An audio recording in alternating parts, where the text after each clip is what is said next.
I spent years perfecting the art of hiding my husband's violence behind a flawless smile and expensive fabric, but it only took one innocent touch from a stranger to expose a single bruise and shatter my entire world. Sleep is what comes after the storm.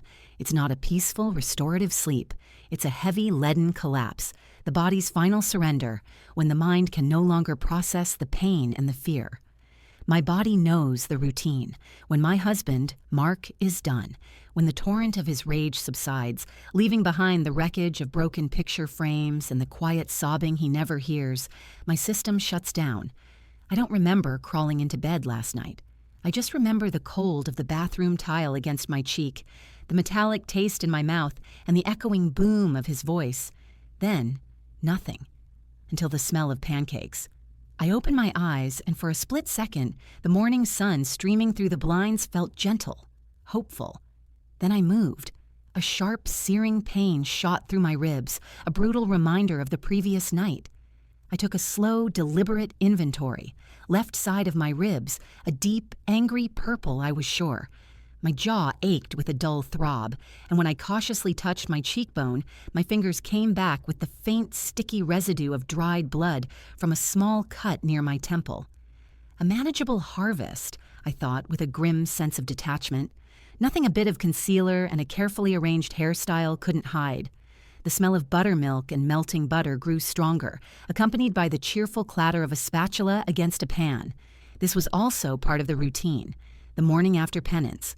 Mark would wake up early, filled with a theatrical, cloying remorse. He wouldn't apologize. He never apologized. But he would perform his contrition. He would cook my favorite breakfast, speak in a soft, gentle voice, and touch my arm with a feather-light tenderness that was more terrifying than his fists. It was his way of resetting the board, of pretending the monster from the night before had been a bad dream. And I, for the sake of survival, had to play along. I swung my legs out of bed, biting my lip to stifle a groan as my ribs protested. I shuffled to the bathroom, avoiding my own gaze in the mirror. I didn't need to see the exhaustion in my eyes or the subtle swelling that makeup wouldn't quite cover. I knew what I looked like. I focused on the task at hand. I chose my outfit with the precision of a surgeon, a soft cashmere turtleneck sweater in a pleasant cream color. It was warm, elegant, and most importantly, it covered everything up to my chin. Dark jeans would hide any potential bruises on my legs. I was a fortress of secrets, wrapped in expensive fabric. In the bathroom, I began the careful art of spackling over the truth. The concealer was thick, a professional grade I bought online, advertised for covering tattoos. It worked wonders on bruises. A little foundation, a touch of blush to feign a healthy glow, a sweep of mascara to widen my eyes and make me look less like a cornered animal. By the time I was done, the woman in the mirror was almost convincing. She looked like the wife of Mark Hemmings, the successful architect, a woman who had it all. When I walked into the kitchen, Mark turned from the stove, a perfect golden brown pancake balanced on his spatula. He smiled, and it was the smile that had charmed my parents, my friends, the world. It was a brilliant, dazzling smile that never, ever reached his eyes. "Morning, sweetheart," he said, his voice a low, intimate murmur. "I saved the first one for you." He slid the pancake onto a warm plate, already set with a pat of butter and a small pitcher of maple syrup. He moved around the kitchen with an easy grace, the picture of domestic bliss. But I could see the slight tension in his shoulders, the way his eyes darted to my face, searching for the damage, assessing his own handiwork. "Thank you, Mark," I said, my voice carefully neutral. I sat at the table, my movements stiff and measured. He brought the plate over, leaning down to kiss my forehead. I flinched, an involuntary jerk I couldn't suppress. He pulled back, his smile tightening for a fraction of a second. The monster peeked out just for a moment before being locked away again. "We have guests coming," he said, turning back to the stove. "The Harrisons. He's the new senior partner. They're stopping by for coffee before we head to the club for brunch." My blood ran cold. The Harrisons. Mark had been talking about them for weeks, about how important it was to make a good impression. My stomach twisted into a knot. A performance for Mark was one thing. A performance for his new boss was another level of terror. My hands started to tremble. "When?" I asked, my voice barely a whisper. "Any minute now, actually," he said breezily, flipping another pancake. Don't worry, you look beautiful, as always. The doorbell rang. It sounded like a death knell. Mark's face lit up with that same brilliant, false smile. He wiped his hands on a tea towel and strode to the front door, the perfect host. I took a deep breath, forcing the pancake down my throat, the syrupy sweetness tasting like ash. I had to do this. I had to smile, to be charming, to be the perfect wife. My life, in a very real sense, depended on it. Mr. and Mrs. Harrison were exactly as I'd pictured them. He was tall and silver hair, with a handshake that felt like a business transaction. She was impeccably dressed, her blonde hair perfectly coiffed, her smile warm but assessing. "Eleanor, so wonderful to finally meet you," she chirped, stepping into our pristine foyer. Her name was Cynthia. "Mark has told us so much about you." "It's a pleasure to meet you both," I managed, my own smile feeling like a mask cracking at the edges. We moved into the living room. Mark was the consummate entertainer, pouring coffee, offering pastries he'd bought from the expensive bakery downtown, laughing at Mr. Harrison's jokes. I sat on the sofa, a porcelain cup and saucer trembling in my hands, nodding and smiling when it seemed appropriate. I felt like I was watching a movie of my own life. Everything looked perfect. The sunlit room, the expensive furniture, the smell of coffee and success. No one could see the cracks. Then Cynthia turned to me, her eyes sparkling with what seemed like genuine warmth. "Oh, Eleanor, I nearly forgot. I saw this the other day and it just screamed your name." She reached into her handbag and pulled out a small, beautifully wrapped box tied with a silk ribbon. "It's just a little something." "Cynthia, you shouldn't have," I said, the polite words feeling alien in my mouth. Mark beamed from across the room, proud of the impression his lovely, popular wife was making. I carefully untied the ribbon and opened the box. Nestled on a bed of black velvet was a delicate silver locket on a fine chain. It was stunning. "It's beautiful," I breathed, genuinely touched for a moment. "Here, let me help you put it on," Cynthia said, standing and moving towards me. My heart hammered against my bruised ribs. No, not now, not this close. The high collar of my turtleneck felt suffocating. "It's all right, I started to say, but she was already behind me, her manicured fingers taking the necklace from the box. Mark watched, smiling, oblivious to the sheer panic coursing through me. Cynthia gathered the chain, her movements deft. "You just need to lift your hair up a little, dear." My hands were frozen, my breath hitched. With a gentle, innocent gesture, Cynthia reached forward. Her fingers brushed against the collar of my sweater, intending to push it down slightly to make room for the clasp. She wanted to lay the silver chain directly against my skin. As her fingertips made contact with the soft cashmere, her thumb accidentally hooked the edge of the high collar and pulled it down, just an inch. Not even an inch. But it was enough. The room was silent for a half second, but it stretched into an eternity. Cynthia's hand froze. Her pleasant smile faltered. I didn't need a mirror to know what she saw. Peeking out from just below my jawline, stark against my pale skin, was the unmistakable, ugly, deep purple and yellow of a fresh bruise. The shape was horribly distinct, the clear, cruel imprint of fingers that had squeezed too hard.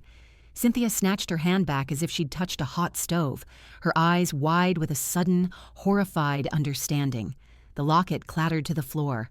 Mr. Harrison, noticing his wife's reaction, stopped talking mid-sentence. The silence was absolute, broken only by the sound of the silver necklace rolling under the coffee table. I didn't look at them. I slowly lifted my eyes to my husband. Mark had been mid-laugh, his head tilted back, but the laugh had died in his throat. His charming smile was gone, evaporated. All the color drained from his face, leaving behind a waxy, pale mask of pure, unadulterated terror.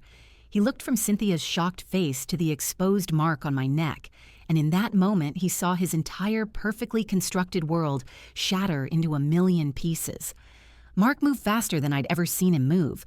Before Mr. Harrison could even turn fully, before the question could form on his lips, Mark was at my side, his hand on my shoulder. His grip was a vice, but his face was a mask of gentle concern. He laughed, a short, sharp sound that was utterly devoid of humor. "Oh God, Eleanor, you're so sensitive about that," he said, his voice dripping with faux tenderness as he pulled my turtleneck collar back into place, his fingers cold against my skin. He looked at the Harrisons, his expression a perfect blend of apology and loving exasperation. "I am so sorry. Eleanor had a small procedure last week, a mole removed. She's terribly self-conscious about the biopsy scar, aren't you, sweetheart?" He looked down at me, and his eyes were not the eyes of a loving husband.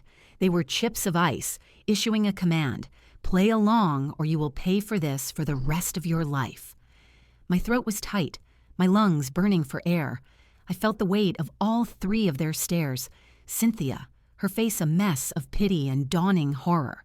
Mr. Harrison, his gaze narrowed, analytical, no longer seeing the wife of a promising partner but a problem, a liability.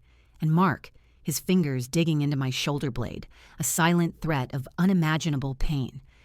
I gave the smallest, most pathetic nod I could manage, my eyes fixed on the plush fibers of our expensive rug. The social temperature in the room had plummeted below freezing.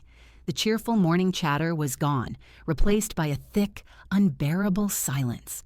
Cynthia finally bent down and picked up the locket from the floor, clutching it in her fist. "Well," Mr. Harrison said, his voice suddenly brisk and businesslike. He cleared his throat and stood up. "We should be going. Long day at the club." Of course," Mark said, his bonhomie sounding shrill and desperate. He released me and practically herded them to the door. "So glad you could stop by. We'll see you there in a bit." "Yes," Mr. Harrison said, not looking at me, not even looking at Mark, but at some point on the wall just beyond him. "We'll see." Cynthia paused at the door. She looked back at me, her eyes filled with a terrible, unspoken knowledge. She opened her mouth as if to say something, then closed it. She simply opened her hand and placed the silver locket on the entryway table before turning and walking out without another word. The finality of the gesture was like a slap. The moment the door clicked shut, the air changed. The energy in the house warped, becoming something predatory and venomous. Mark didn't move for a full 10 seconds. He stood with his back to me, his shoulders rigid. I could feel the rage rolling off him in waves, a physical heat that prickled my skin. When he finally turned around, his face was unrecognizable. The charming mask was gone, incinerated by his fury. What was left was pure, undiluted monster.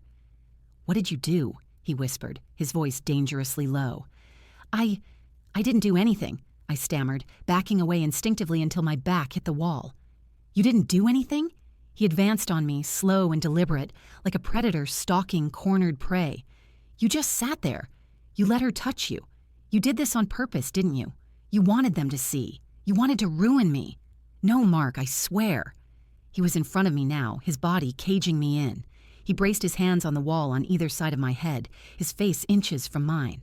I could smell the coffee on his breath, see the tiny blood vessels that had burst in his eyes. My entire career, everything I have worked for, my entire life, I have been building towards this partnership, and you, in 5 seconds, with your pathetic, clumsy little display, you may have destroyed it all. The word hung in the air. Not what I did to you, not my violence. A thing that had happened to him, a cosmic injustice he had been forced to suffer, and in that moment, something inside me, something that had been dormant for years, flickered to life, a tiny, cold spark of defiance. "Maybe if you hadn't put it there in the first place, there would be nothing to see," I said, the words tasting like blood and freedom in my mouth. His eyes widened in disbelief, then narrowed into slits of pure hatred. His hand shot out and gripped my jaw, his thumb pressing hard into the tender bruise from the night before. I cried out, a sharp gasp of pain. "Don't you ever," he snarled, his face contorted with rage, "ever speak to me like that again. You have no idea what I am capable of. You live in this house, you wear these clothes, you eat this food because of me. You are nothing without me." He shoved me away and I stumbled, catching myself on the arm of the sofa. He paced the living room like a caged tiger, running his hands through his hair, his breath coming in ragged bursts. He looked at me with such contempt, as if I were a piece of furniture that had suddenly malfunctioned.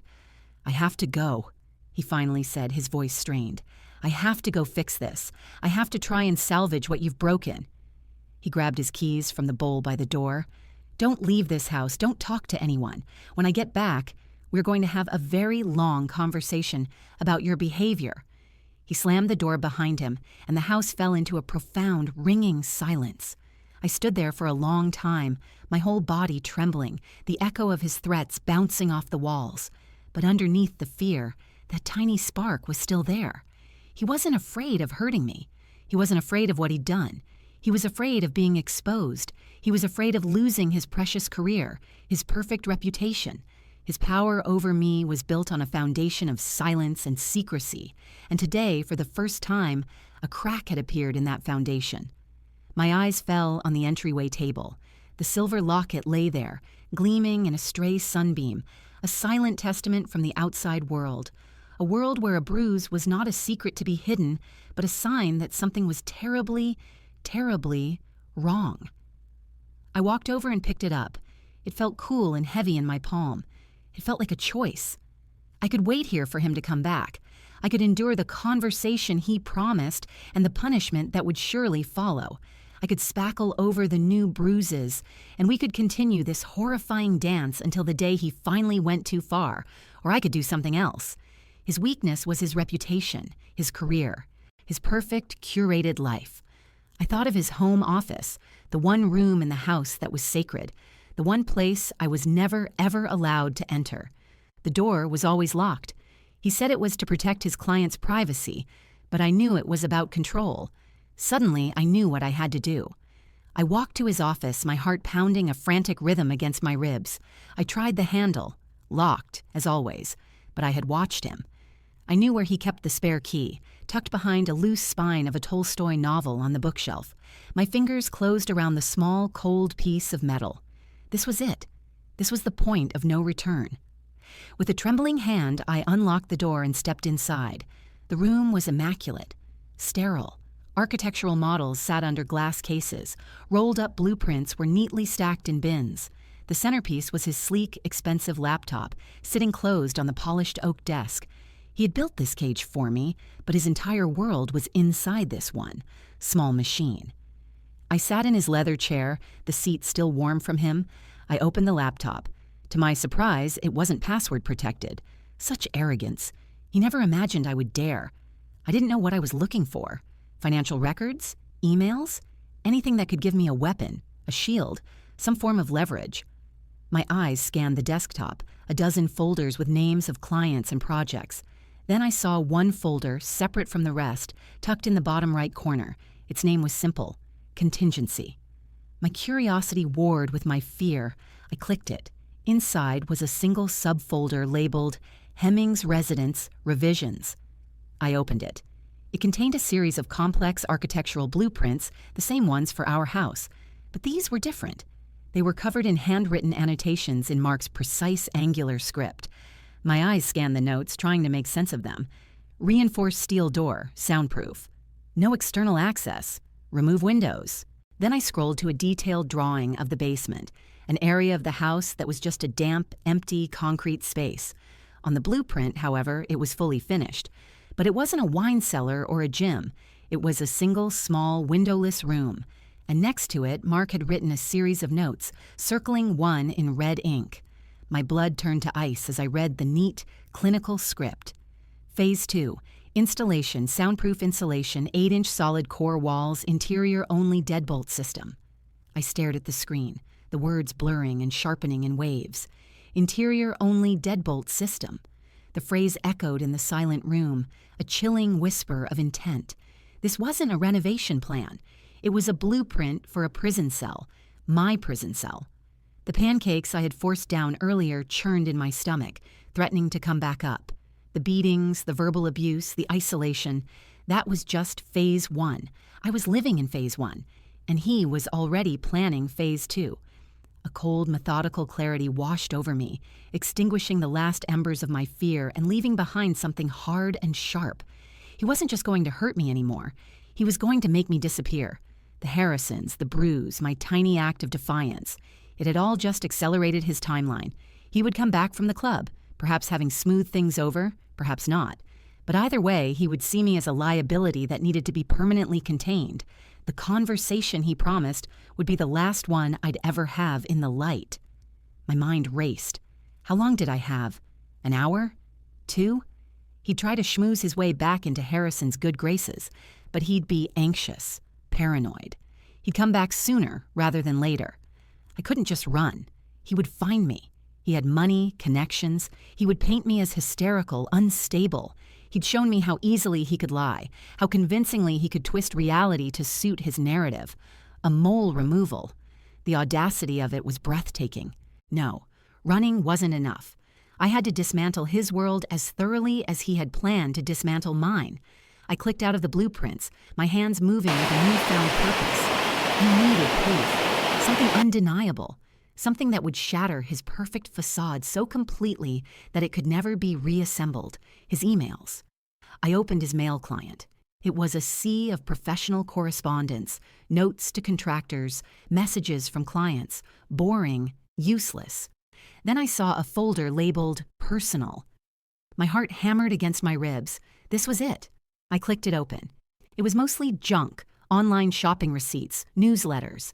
I was about to give up when I saw a thread with a name I didn't recognize, Dr. Alistair Finch. The subject line was Consultation Follow-Up. I opened the first email. Mark. It began. Following our conversation, I've reviewed the preliminary psychological profile.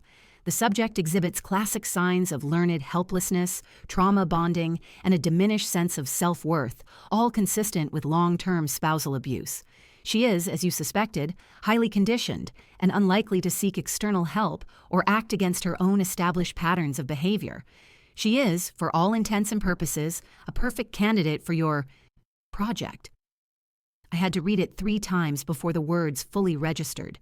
A psychological profile of me. He hadn't just been hitting me. He'd been studying me, analyzing me with a cold clinical detachment, aided by a so-called doctor. This Dr. Finch wasn't a therapist. He was an architect of a different kind, designing the psychological cage to go along with the physical one. I scrolled through the rest of the emails. They discussed my triggers, my coping mechanisms, the best ways to reinforce compliance. It was a step-by-step manual on how to break a human being. He had been grooming me for that soundproof room in the basement. He'd made a science out of my suffering. I shoved the revulsion down. There was no time for horror. I needed to act. I forwarded the entire email chain to a new anonymous email address I created on the spot. Then I went back to the contingency folder. I copied the blueprints, every single file, every annotation, and uploaded them to a secure cloud drive linked to the same new email account. Proof of premeditation, proof of intent. I looked around his pristine office. It was a temple built to his own ego. I had to leave a message, something that would tell him in no uncertain terms that I knew, that the game was over. My eyes landed on one of the architectural models under a glass case. It was a miniature version of our house, perfect in every detail. I lifted the heavy glass cover. With a steady hand, I reached in and snapped the tiny front door off its hinges. Then I went to the back and broke off the entire basement level, leaving a jagged, gaping hole where my prison was supposed to be. I placed the broken pieces neatly on his leather blotter, a silent, defiant statement. Then I walked out of the office, leaving the door wide open. I went to our bedroom, my movements swift and silent. I grabbed my purse, my real passport, not the one he kept in the safe, and the emergency cash I'd been stashing for years, a pathetic little fund for a fantasy escape I never truly believed would happen. I looked at myself in the mirror. The woman looking back was still bruised, still pale, but her eyes were different. They were no longer the eyes of a victim. They were the eyes of a survivor. I walked to the front door, my footsteps making no sound on the thick rugs. My hand was on the doorknob when I stopped. The silver locket was still sitting on the entryway table where Cynthia had left it. A gift from a stranger who had seen the truth in a single glance, a truth my own family and friends had been blind to for years.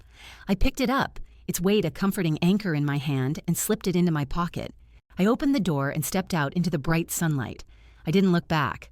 I walked down the stone path, past the perfectly manicured lawn, and out onto the street. Every step was a rebellion. Every breath of free air was a victory. I walked for 2 blocks before hailing a cab. "Where to?" the driver asked, looking at me in the rearview mirror. He was probably just looking at my expensive sweater, my designer handbag. He couldn't see the war I had just won. "The police station," I said, my voice clear and strong. The drive was a blur. My mind was a whirlwind of blueprints and emails and the chilling phrase, "perfect candidate." When we pulled up in front of the station, I paid the driver and got out, my legs feeling steadier than they had in years. I walked up the concrete steps, through the heavy glass doors, and into the noise and controlled chaos of the precinct. The air smelled of stale coffee and disinfectant. A tired-looking officer with a thick mustache sat behind a high desk. "Can I help you, ma'am?" he asked, his voice bored. I took a deep breath. "Yes," I said. "I'd like to report a crime." He gestured vaguely to a row of hard plastic chairs. "Take a seat. Someone will be with you." I waited. For the first time in a decade, I was the one in control of the waiting.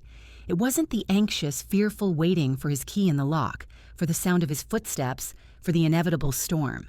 This was a patient, deliberate wait, the calm before a storm of my own making. After about 20 minutes, a woman in a detective's badge approached me. "Ma'am, I'm Detective Miller. You said you wanted to report a crime?" I stood up and looked her in the eye. "My husband is trying to kill me," I said, the words stark and loud in the busy room, "and I have proof." She led me to a small private interview room.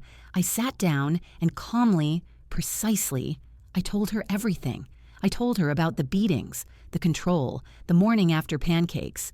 I told her about the Harrisons and the bruise and the lie about the mole. Then I took out my phone, logged into the anonymous email account, and showed her. I showed her the blueprints for my prison. I showed her the psychological profile. I showed her the emails detailing the science of my own destruction.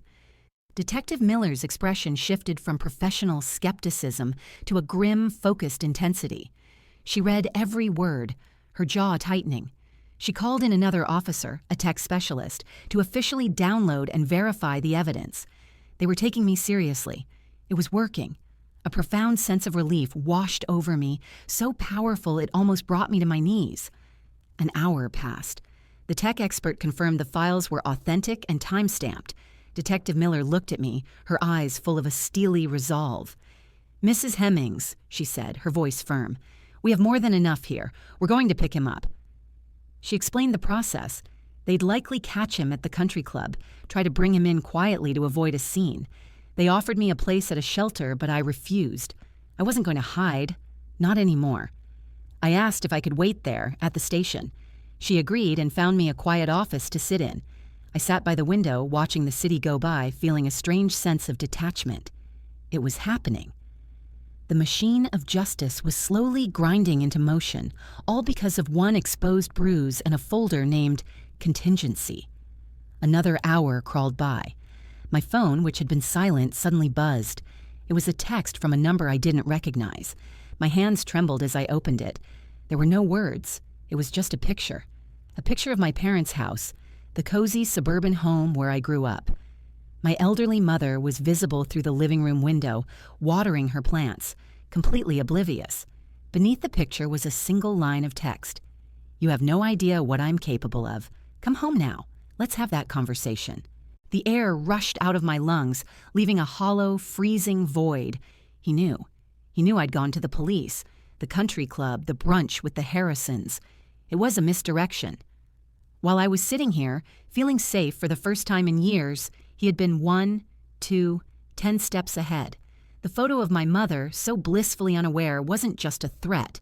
It was a strategic move on a chessboard I hadn't even known we were playing on. He was telling me he could reach beyond me, that his cage had invisible bars that extended to everyone I loved. Detective Miller walked back into the office, her face set with purpose. "Okay, Eleanor," she began, then stopped, her eyes catching the terror on my face. "What is it? What's wrong?" I couldn't speak. I just held out the phone. She took it, her brow furrowing as she read the message. Her expression hardened into granite.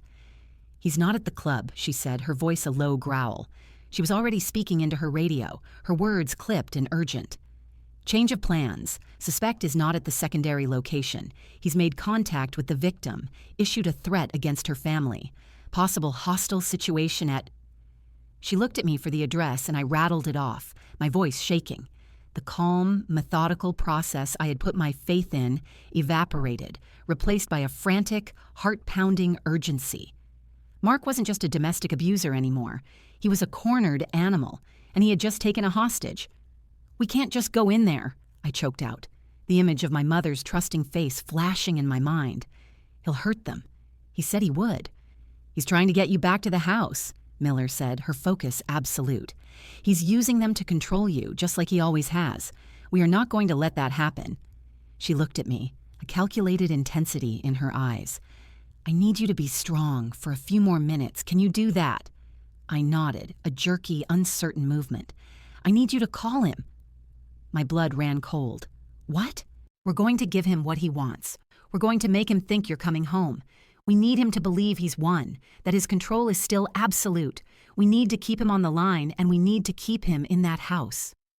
A uniformed officer handed me my phone. My hands were trembling so violently I could barely hold it. Detective Miller stood beside me, her presence a solid, reassuring weight. Tell him you got the message. Tell him you're sorry. Tell him you're on your way. Do whatever you have to do to make him believe it. I took a deep breath, summoning every acting lesson I had learned over a decade of pretending everything was fine. I pressed the call button. It rang once, twice, and then he answered. There was no greeting. "Eleanor," he said, his voice a low, chillingly calm purr. I was beginning to worry. "Mark," I sobbed, letting the terror I felt pour into my voice. "Mark, I'm so sorry. I was scared. I didn't know what I was doing. Please don't hurt them." "Hurt them?" he asked, a note of mock surprise in his tone. "I'm having a lovely cup of tea with your mother. She was just telling me about her prize-winning roses. You should never have involved them, Eleanor. This has always been about you and me." Through the phone, I could hear the faint, muffled sound of my mother's voice in the background. She sounded confused, maybe a little frightened. He was in their house. He was really in their house. "I'm coming home," I said, the words tasting like poison. "I'm on my way right now. Please, just wait for me there. At our house, I'll explain everything. We can fix this." There was a long pause on the other end of the line. I could feel him weighing my words, searching for any hint of deception. All around me, officers were moving with silent, deadly purpose, relaying information, coordinating units. "Good girl," he finally said, and the condescending praise made my skin crawl. Our house. 20 minutes. And Eleanor? "Don't even think about bringing your new friends with you. I'll know." He hung up. I sagged against the wall, the performance draining the last of my strength. "He bought it," Miller said, a grim satisfaction in her voice. "Tactical teams are already converging on your parents' address and yours. We're going to get him." What followed was the longest 20 minutes of my life. I was put in a secure room at the back of the station, but I could hear the tense radio chatter. They had eyes on my parents' house. They confirmed he had left. They confirmed my parents were unharmed, just shaken and confused. He had told them I'd had a small breakdown, and he was taking me home to rest. The lie was so effortless for him. Then came the alert. His car was spotted. He was heading back to our house just like I'd asked. He was walking back into his own trap, confident that his puppet was coming back to her strings. The radio call I had been waiting for finally came. "Suspect is in the residence. All units, move in." I sat in the silence, my hands clasped so tightly my knuckles were white. I imagined the scene. The quiet suburban street suddenly filled with heavily armed officers, the swift professional breach of the front door, the shattering of his illusion of control. I pictured his face when he realized the person at the door wasn't his broken, obedient wife, but the consequences of his actions, clad in body armor. It felt like an eternity before Detective Miller came back. Her face was grim, but the intense pressure from before was gone. She looked at me and gave a small, decisive nod. "We have him, Eleanor," she said simply. "He's in custody." Relief washed over me, so potent and overwhelming that it buckled my knees. It was over. It was finally, truly over. The aftermath was a blur of statements, legal proceedings, and the slow, painful process of rebuilding. Mark's perfect world didn't just crack. It was obliterated. The blueprints, the emails from his psychologist, the sheer cold-blooded premeditation of his plans, it was a prosecutor's dream. When the story broke, the Harrisons and everyone else in Mark's carefully curated social circle treated him like a leper. His career was finished overnight. In court, he tried to use his old tricks, painting me as vindictive and unstable. But the evidence was irrefutable. The blueprints for the basement prison were what sealed it. You can't argue away a blueprint. He was denied bail, and he now faces a list of charges so long he will likely never see the outside of a real prison cell again. I moved in with my parents for a while. It was difficult to explain the years of silence, to make them understand the monster they had welcomed into their home. But seeing the evidence, seeing the man he truly was, stripped of his charm, they finally understood. My mother cried for days, not for Mark, but for the years I had lost, for the pain I had hidden behind my cashmere turtlenecks and polite smiles. Today, months later, I live in a small apartment in a different city. It's not grand or luxurious, but every lock is one I chose, and the only key is in my pocket. Sometimes, at night, I wake up from a dream of cold concrete walls, my heart pounding. But then I open my eyes, and I see the moonlight streaming through my own window, and I know I am safe. I am free. I have the silver locket Cynthia Harrison gave me. I never put a picture inside. I don't need to. I just hold it sometimes, its cool weight a reminder of the day everything changed. It's a reminder that sometimes the smallest crack is all it takes for the entire rotten structure to come crashing down. He thought he was building a prison for me, but in the end, the only cage he perfected was the one he built for himself, and I was the one who finally turned the key.